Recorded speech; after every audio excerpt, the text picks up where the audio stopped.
স্বাভাবিকভাবে আমরা যত তুলসী তলা দেখেছি বাড়ির সাথে অ্যাটাচমেন্ট হয়, বাড়ির ছাদে হয়, কিন্তু হঠাৎ করে রাস্তার ওপরে হবে কেন? যে করেছেন মেল হোতা, তার আমরা ছবি দেখলাম, কি অনেক ছবি আপনারা বা দেখিয়েছেন বা সোশ্যাল মিডিয়া দেখা যাচ্ছে, ডিজিটাল প্ল্যাটফর্মে দেখতে পাচ্ছি, সে শাসক ঘনিষ্ঠ একদম, সে ওখানে করছে। ব্যাপারটা হচ্ছে আমার জানার মধ্যে ভুল থাকতে পারে, হিন্দু ধর্মের এখানে পরিকল্পিতভাবে একটা দাঙ্গা বা একটা অস্থিরতা তৈরি করার চেষ্টা হচ্ছে। মহেশতলার মানুষ যথেষ্ট সম্প্রীতিতে বিশ্বাসী, ঐক্যে বিশ্বাসী, কিন্তু সেখানে কিছু সংখ্যক রাজনৈতিক কারবারিরা রাজনৈতিক স্বার্থ চরিতার্থের জন্য দুটো জনগোষ্ঠীকে লড়িয়ে দেওয়ার চেষ্টা করছে। এই ভুল আমাদেরকে করলে হবে না। আমাদের এলাকার সমস্যা আমাদের কি বসে মিটিয়ে নিতে হবে।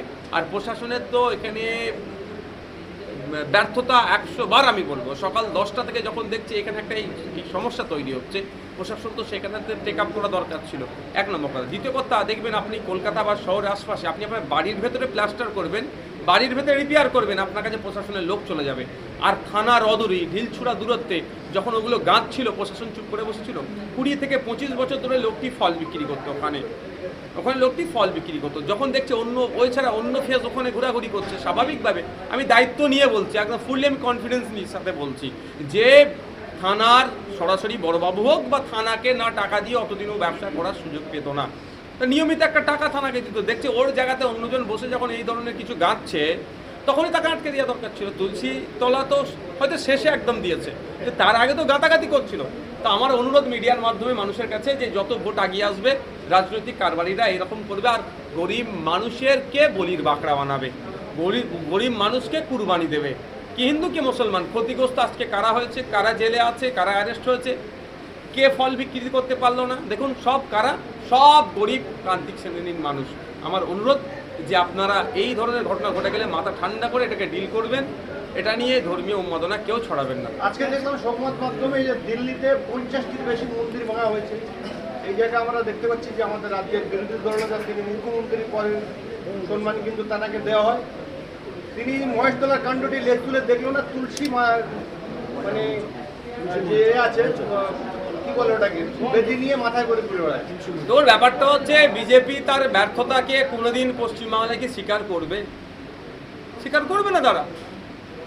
উত্তরপ্রদেশে দলিত হওয়াটা হচ্ছে অপরাধ। এই ধরনের একটা উৎসব ভবনের মতো একটা ভবন ভাড়া করে দলিত ছেলে মেয়েদের বিয়ে হচ্ছিল, পিটিয়েছে সেখানে গিয়ে, যে তোদের এত সাহস, তু লোকে এতনা হিম্মত হ্যাঁ, তোরা এখানে বিয়ে দিবি। সেটা নিয়ে এরা হিন্দু হিন্দু ভাই ভাই করে স্লোগান দিচ্ছে। তাহলে উত্তরপ্রদেশের দলিতটা কি ওদের হিন্দু ভাই নয়? সাউথ ইন্ডিয়াতে আদিবাসী সমাজের ছেলে, সে ইঞ্জিনিয়ারিং পড়ছে, তার সে 4th সেমিস্টার চলছে, তাকে মারধর করে তাকে পিচ্চাপ করিয়ে পিচ্চাপ খাওয়াতে বাধ্য করবে। সাউথ ইন্ডিয়াতে এক্সইউভি গাড়ি কিনেছে, এটাই অপরাধ যে দলিত হয়ে এক্সইউভি গাড়ি কিনবে, পিটিয়েছে। উত্তরপ্রদেশে গাড়ি ওভারটেক করে চলে গেছে, তো তোর অপরাধ এতটাই, তোর সাহসকে দিয়েছে, তুই আমাকে ওভারটেক করে চলে যাবি, তুই দলিত, পিটিয়েছে। এই ধরনের অহরহ ঘটনা ঘটছে। 2014 থেকে 2019 সব থেকে বেশি আক্রান্ত হয়েছে দলিতরা, তারপরে মুসলমানরা, তারপরে আদিবাসীরা। মুসলমানদের কথা ছেড়েই দিলাম, হিন্দু হিন্দু ভাই ভাই গল্প শোনাচ্ছে, এনে কোনো মুখ খুলেছে? নির্বিচারে মন্দির মসজিদগুলো ওরা শহীদ করে দিচ্ছে। মসজিদের কথা তো ওরা বলবেই না, মন্দিরেরগুলো একটু বলুক। এরা স্বার্থের জন্য আজকে মন্দিরগুলোকে শহীদ করছে। কিন্তু আবার যখন ভোটের দরকার হবে, হিন্দু হিন্দু ভাই ভাই এরা গল্প শোনাবে। ঠিক পশ্চিমবাংলায় একই করবে। এখন এতে ভোটের প্রয়োজন হয়েছে যে হিন্দু হিন্দু ভাই ভাই, আর ভোট মিটে গেলে হিন্দুর মন্দির ভেঙে দেবে, এদের কোনো থাকবে না। এখানেও ভাঙড়ের হাত আছে, এখানেও ভাঙড়ের মানুষের হাত আছে। তুষার ঘোষ মহাশয় মামলা করেছিলেন, ভাঙড়ে তার বাড়ি, বামনঘাটা অঞ্চলে, সিপিএমের একজন লিডার, সারা ভারত ক্ষেত মজুর ইউনিয়নের তিনি দায়িত্বশীল একজন, হাইকোর্টে মামলা করেছিল, মামলায় লড়েছিল শ্রদ্ধেয় সম্মানীয় বিকাশ রঞ্জন ভট্টাচার্য স্যার, শামীম দ্বারা লড়াই করেছিলেন, অর্ডার হয়েছে।